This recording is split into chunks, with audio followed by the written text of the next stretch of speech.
Ladies and gentlemen, this is Adarsh and welcome to my Kanadi.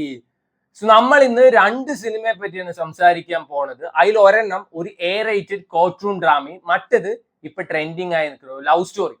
So ഭയങ്കര brutal and disturbing ആയിട്ടുള്ള sexual violence ഉള്ള extreme sexual violence ഉള്ള ഒരു rated കോർട്ടൂൺ drama ഇപ്പൊ OTT വന്നിട്ടുണ്ട്.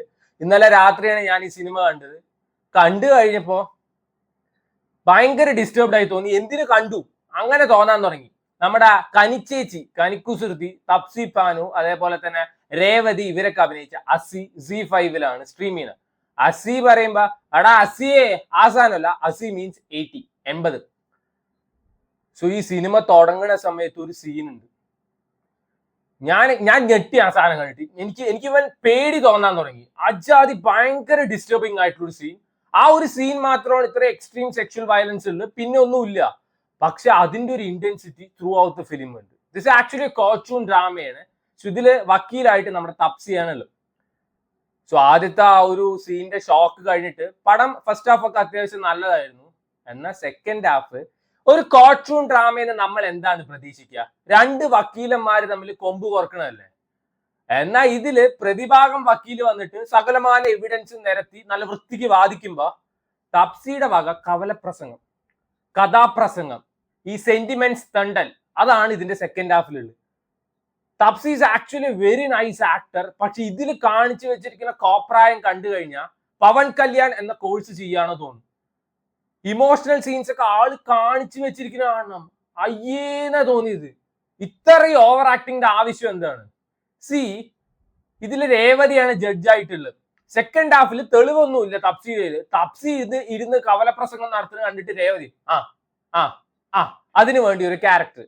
എന്നാൽ ഇതിലെ കിഡു പെർഫോമർ ആയിട്ടുള്ള കനിച്ചേച്ചിയാണ്. കനിക്കുസൃതി വാസ് റിയലി നൈസ്. സോ കനിക്കുസൃതിയുടെ ഫ്രണ്ടില് തപ്സിയൊക്കെ സൈഡായി. അത് അങ്ങനെയാണ് ഈ സിനിമയില്. സോ ആള് മറ്റേ ബിരിയാണി അങ്ങനത്തെ കുറെ പടത്തിലൊക്കെ അഭിനയിച്ചിട്ടുണ്ട്. ആ സിനിമയിൽ ലാസ്റ്റ് ആ ഒരു സീനിന്റെ നെസസിറ്റി എന്താന്ന് പോലും എനിക്ക് മനസ്സിലായിട്ടില്ല. പക്ഷെ at the end of the day ആളൊരു കിഡു ആക്ടറാണ്. അത് സമ്മതിച്ചു കൊടുത്തേ പറ്റൂ.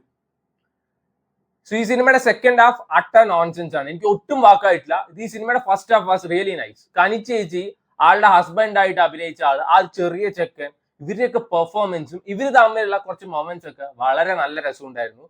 എപ്പോ തപ്സി വന്നിട്ട് ഭയങ്കര ഓവർ ഇമോഷണൽ ആക്കാൻ നോക്കുകയാണ്, ഓവർ ആക്ട് ചെയ്തിട്ട്. അത് അൺസഹിക്കബിൾ ആയിരുന്നു. ആൻഡ് ടുവേർഡ്സ് സെക്കൻഡ് ഹാഫ് ഒക്കെ പടം എങ്ങനെയൊക്കെ തട്ടിക്കൂട്ടി തീർത്ത പോലെയാണ് എനിക്ക് തോന്നിയത്. ഓരോ 20 മിനിറ്റ് കൂടുമ്പോൾ ഇന്ത്യയിൽ റേപ്പ് നടക്കുന്നുണ്ട് കാണിക്കാൻ വേണ്ടിയിട്ട് 20 മിനിറ്റ്സിൽ ഒരു റെഡ് കളർ സ്ക്രീൻ കാണിച്ചുകൊണ്ടിരിക്കുന്നുണ്ട്. Initially that was nice. പക്ഷെ പോകെ അത് അതിലേറെ ഇറിറ്റേറ്റിംഗ് ആയി തോന്നി. ഒരു പടം ഒരു സീരിയസ് മോഡിലോട്ട് പോയിക്കൊണ്ടിരിക്കുമ്പോൾ അപ്പൊ ചോപ്പ് കളർ സ്ക്രീൻ കാണിക്കും. 1-2 വട്ടമൊക്കെ അത് അക്സെപ്റ്റ് ചെയ്യാൻ പറ്റും. പിന്നെ അത് എനിക്ക് ഭയങ്കര ഇറിറ്റേറ്റിംഗ് ആയിട്ടാണ് തോന്നിയത്.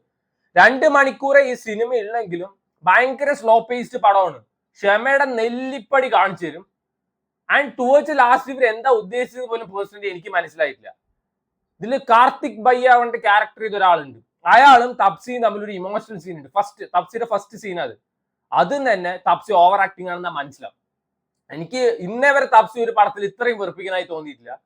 അജാതി ഓവർ ആക്ടിങ് ആയിരുന്നു. ഇനി തപ്സിയുടെ മുഖത്തേക്ക് എന്തോ മഷിയൊക്കെ ഒഴിച്ചിട്ട് വരുന്ന ഒരു സീൻ ഉണ്ട്. അപ്പൊ ജഡ്ജ് പറയുന്നുണ്ട് നിങ്ങൾ പോയി മുഖം കഴുകിയിട്ട് വരും, ക്ലീൻ ചെയ്തിട്ട് വരും, വി വിൽ വെയിറ്റ്. ഇപ്പൊ തപ്സി പറയണം അതൊന്നും വേണ്ട, ഇനി എന്താണ് നാളെ ചിലപ്പോൾ വീണ്ടും നടക്കും, അതുകൊണ്ട് ഞാൻ ഇപ്പോഴും ഈ കരി വെച്ച് നടക്കാന്ന്. അത് പിന്നെ വീട്ടിൽ പോയപ്പോ കുളിക്കൊന്നുമില്ല, അപ്പൊ നാളെ നടക്കും പറഞ്ഞിട്ട്. അങ്ങനെ കുറെ അനാവശ്യമായിട്ടുള്ള സീൻ ഉണ്ട്. ആൻഡ് ചില സീൻസ് ഒക്കെ പേഴ്സണലി എനിക്ക് ഇഷ്ടപ്പെട്ടു. ഒരു അംബർല മാനൊക്കെ വരുന്നുണ്ട്, അതൊക്കെ എനിക്ക് ഇഷ്ടപ്പെട്ടു. സോ ടു മീ പേഴ്സണലി ഇത് ഭയങ്കര ആവറേജ് ആയിട്ടുള്ള പടം. നല്ലൊരു ഫസ്റ്റ് ഹാഫ് ഫോളോഡ് ബൈ ഒരു തട്ടിക്കൂട്ട് സെക്കൻഡ് ഹാഫ്. ഇത് വളരെ വൃത്തിക്ക് എടുക്കായിരുന്നു, കുറച്ചും കൂടി നന്നായി എടുക്കായിരുന്നു. കനിച്ചേച്ചി വാസ് വെരി നൈസ്. കനിച്ചേച്ചി അടിപൊളിയായിരുന്നു. അതേപോലെ തന്നെ അവരെ ഭർത്താവായിട്ട് അഭിനയിച്ച ആള്, ആ ഒരു ചെറിയ കൊച്ച്. ഇതില് മറ്റേ സെക്കൻഡ് ഹാഫില് ഒരു പോലീസുകാരനെ മറ്റേ ഇന്ററോഗേറ്റ് ഇല്ല ക്രിസ്ത്യൻ ചെയ്യുന്ന സീനൊക്കെ ഉണ്ട് കോടതിയിൽ വെച്ചിട്ട്. ആളുടെ ഇമോഷണൽ ബ്ലാക്ക് മെയിലിംഗ് ഒക്കെ നടത്തിയിട്ട് ആളെ കൊണ്ട് സത്യം പറയിപ്പിക്കുന്ന പോലെയൊക്കെ. അതൊക്കെ ഭയങ്കര ബോറിംഗ് ആയിരുന്നു.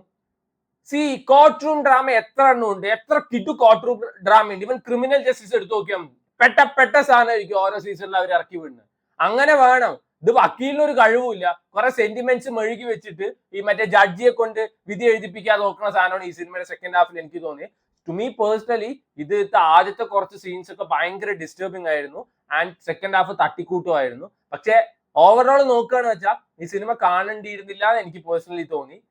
ഭയങ്കര ഡിസ്റ്റർബിംഗ് ആയിട്ടാണ് തോന്നി. സോ ഈ ലോലന്മാരൊക്കെ ഉണ്ടെങ്കിൽ ഈ സിനിമ കാണാതിരിക്കുക. അല്ല ഒരു കാർട്ടൂൺ ഡ്രാമ എക്സ്പീരിയൻസ് ചെയ്യണം എന്നൊക്കെ ആഗ്രഹം ഉണ്ടെങ്കിൽ you can definitely try. Hindi ഭാഷ മാത്രമേ അവൈലബിൾ ആയിട്ടുള്ളൂ. This movie streaming on C5.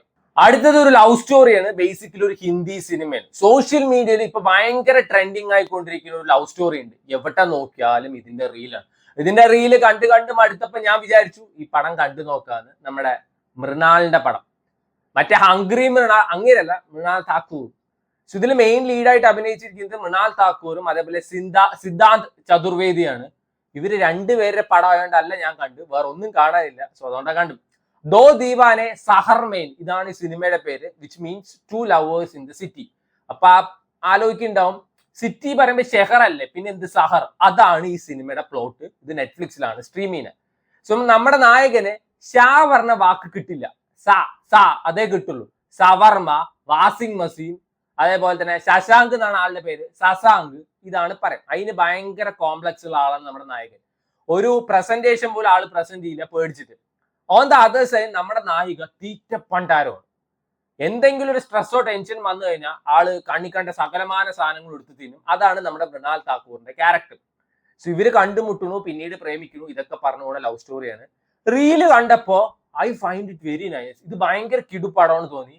ഇപ്പൊ മനസ്സിലാക്കേണ്ട ഒരു കാര്യം, മിന്നുന്നതൊന്നും പൊന്നല്ല. റീല് കണ്ടിട്ട് ഒരു പടം കാണരുതെന്ന് എനിക്ക് ഇതോടുകൂടി മനസ്സിലായി. എടാ ഇതൊന്നും ഇല്ലടേ, സീറോ ഇമോഷണൽ കണക്ഷൻ ആണ് ഈ ലവ് സ്റ്റോറിക്ക്, ഒന്നുമില്ലാത്ത സാധനം. ഈ സിനിമയുടെ തുടക്കത്തില് നമ്മുടെ നായകന്റെ ഒരു ക്യാരക്ടർ ഉണ്ട്, ഭയങ്കര ഇന്നസെന്റ് ആയിട്ടുള്ള ഒരു സോൾ, ഭയങ്കര പാവപ്പെട്ടവൻ പറഞ്ഞ ആളെ ക്യാരക്ടർ. ഏതോ ഒരു വാഷിംഗ് മെഷീൻ കമ്പനിയിലാണ് ആള് വർക്ക് ചെയ്യുന്നത്. നമ്മുടെ ചേച്ചി മൃണാൾ താക്കൂർ വന്നിട്ട് ഒരു കോണ്ടന്റ് ക്രിയേറ്റർ ആണ്. ഇവര് തമ്മിൽ പരസ്പരം കണ്ടുമുട്ടുന്നു. പെണ്ണ് കാണാൻ പോയി നമ്മുടെ നായകൻ. പെണ്ണ് കാണാൻ പോയപ്പോ നായിക വരുന്നു, ഒരു കാറ്റടിക്കുന്നു. അത്രയും നേരം ഇല്ലാത്ത പണ്ടാരക്കാറ്റ് എവിടുന്നാണ് വരുന്നത് എനിക്ക് ഇപ്പോഴും മനസ്സിലായിട്ടില്ല. ഇപ്പൊ എല്ലാ പടത്തിലും അങ്ങനെ. ഈ ഇടയ്ക്ക് യൂത്തിൽ കണ്ടു, സകലമാന പെണ്ണുങ്ങളെ കാണുമ്പോഴും കാറ്റടിക്കുന്നു. ഇതെന്താ വായുപുത്രന്റെ മക്കളോ അല്ല അറിയാൻ ചോദിക്കുകയാണ്. അതിനുശേഷം ഇവര് പരസ്പരം എങ്ങനെ ഇഷ്ടത്തിലായി, എന്തിനിഷ്ടത്തിലായി, അതിനൊന്നും ഒരു പ്രോപ്പർ എക്സ്പ്ലനേഷനും ഇല്ല. ചെക്കൻ മറ്റേ ലാബ്രഡോർ ബിസ്ക്കറ്റ് കണ്ട പോലെ ഒലിപ്പിച്ച് പെണ്ണിന്റെ പിന്നാലെ പോകണു. പെണ്ണിനാണെങ്കിൽ ചെക്കന് ഇഷ്ടമല്ല പറയുന്നു. പിന്നെ ബോറടിക്കുമ്പോ ഇവനെ വിളിച്ച് ഇഷ്ടമാണ് പറയുന്നു. അങ്ങനെ എന്തൊക്കെ കാണിച്ചു വെച്ചിട്ട് സെക്കൻഡ് ഹാഫ് ഒക്കെ അൺസഹിക്കബിൾ സാധനം. അതായത് ഒരു റീസണും ഇല്ലാതെ ഇവര് തമ്മിൽ കോൺഫ്ലിക്റ്റ് ആണ്. മൃണാൾ താക്കൂറിന്റെ കണ്ണട ഊരാൻ പറഞ്ഞപ്പോ പറയണേ എനിക്ക് നിന്നെ വേണ്ട, ഞാൻ പോകുന്നു. കണ്ണട ഊരി എന്തപ്പോ ലോകം അവസാനിക്കൂ? മൂക്ക് ഭംഗിയില്ലാത്ത കണ്ണട ഊരിയ. ഈ ചെറുക്കന്റെ അടുത്ത് പ്രസന്റേഷനിൽ പറഞ്ഞാൽ കുഴപ്പമില്ല, നീ പ്രസന്റ് പറഞ്ഞാൽ അവൻ തെറ്റിപ്പോവും.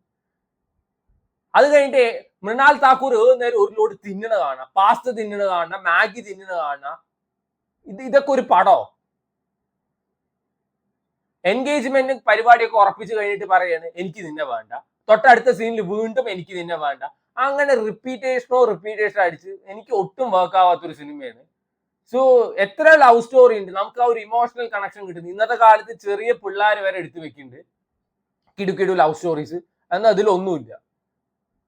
ആരൊക്കെ ഇതെന്തോ വൻ സാധനമാണ്, കിടു സാധനമാണ് അങ്ങനെ ആരെങ്കിലും പറഞ്ഞു വെച്ചാൽ you please make sure that you have in watched any good love stories. നല്ലൊരു ലവ് സ്റ്റോറി നിങ്ങൾ കണ്ടിട്ടില്ല, അതുകൊണ്ടാണ് ഇജാതി പെട്ട തേങ്ങകളൊക്കെ കിടുവാണ് പറയുന്നത്. മൃണാൾ താക്കൂർ കണ്ണട വെച്ചൊരു ലുക്ക് കിടുവായിരുന്നു. ബാക്കിയൊന്നുമില്ല, പെർഫോമൻസ് സകലമാന എണ്ണവും വെറുപ്പിക്കലായിരുന്നു. എന്തെങ്കിലും വേണ്ട ഒരു സിനിമ അല്ലെങ്കിൽ ഒരു ലവ് സ്റ്റോറി പറയുമ്പോൾ അതിന്റെ ഒരു ലൈഫാണ് കോർ പറയുന്ന സാധനം.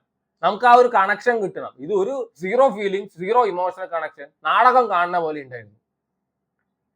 ഇവിടെ ഫസ്റ്റ് സീനിൽ ആ മറ്റേ പയ്യന്റെ കുറച്ച് ഇന്നസെൻസ് പരിപാടിയും കാണിക്കുന്നുണ്ട്. മൃണാൾ താക്കൂർ വന്നിട്ട് ഒരു കോണ്ടന്റ് ക്രിയേറ്റർ ആണ് വേണ്ട ആ കുറച്ച് പരിപാടി കാണിക്കുന്നുണ്ട്. ഇവര് തമ്മിൽ കണ്ടുമുട്ടുണ്ട്. അതിന്റെ ഇടയ്ക്ക് ഒരു 150 പാട്ടും ഉണ്ട്. പാട്ടൊക്കെ 10 പൈസ കൊള്ളാത്ത പാട്ടാണ്. അതുകൊണ്ട് അതും ഒരു നിർവികാര സാധനം. പിന്നെ ഇവര് ചായ കുടിക്കാൻ പോണു, കാപ്പി കുടിക്കാൻ പോണു. ഇവര് കിസ് അടിക്കാൻ പോകുമ്പോ 10 തവണ കണ്ണട തട്ടും. അതേപോലെ തന്നെ 10 തവണ കോള് വരും. ആൻഡ് അത് മടുത്തു കണ്ടിട്ട്. എല്ലാ പടത്തിലും ഇപ്പൊ നോക്കുമ്പോൾ രണ്ടുപേര് കിസ് അടിക്കാൻ പോകുമ്പോൾ അപ്പൊ ഫോൺ വരും. എന്നാ പിന്നെ ഫോൺ ഒന്ന് സ്വിച്ച് ഓഫ് ചെയ്ത് വെക്കി, അല്ലെങ്കിൽ നിങ്ങൾ മറ്റേ ഡോൺ ഡിസ്റ്റർബ് മോഡിലിട്ട് കിസ് അടിക്കി. എല്ലാത്തിലും ഒരേ സാധനം തന്നെ. സോ റീലിൽ കുറച്ച് നല്ല സീൻസ് ആരൊക്കെ കട്ട് ചെയ്തിട്ട് അപ്പൊ I thought this is going to be a epic love story എന്ന്. പക്ഷെ ഇതൊരു ഹാർപ്പിക് ലവ് സ്റ്റോറി ആയിട്ടാണ് എനിക്ക് തോന്നിയത്. സോ വേണ്ടവർ കണ്ടു നോക്കുക. ദോ ദീവാനെ സെഹർ മേൻ ഈ സ്ട്രീമിംഗ് ഓൺ നെറ്റ്ഫ്ലിക്സ്. ഹിന്ദി ഭാഷ മാത്രമല്ല അറബി സ്പാനിഷ് ഒക്കെ അവൈലബിൾ ആണ്. സാധാരണക്കാർക്ക് മനസ്സിലാവുന്ന സംഭവമാണല്ലോ. സോ ഹിന്ദി അറിയുന്നവർ കണ്ടു നോക്കുക. ഇംഗ്ലീഷ് സബ് ടൈറ്റിലും അവൈലബിൾ ആണ്. അറിയാത്തവർ ബെറ്റർ ഡോണ്ട് വാച്ച്, അത്രേ പറയാൻ പറ്റുള്ളൂ. So try it out.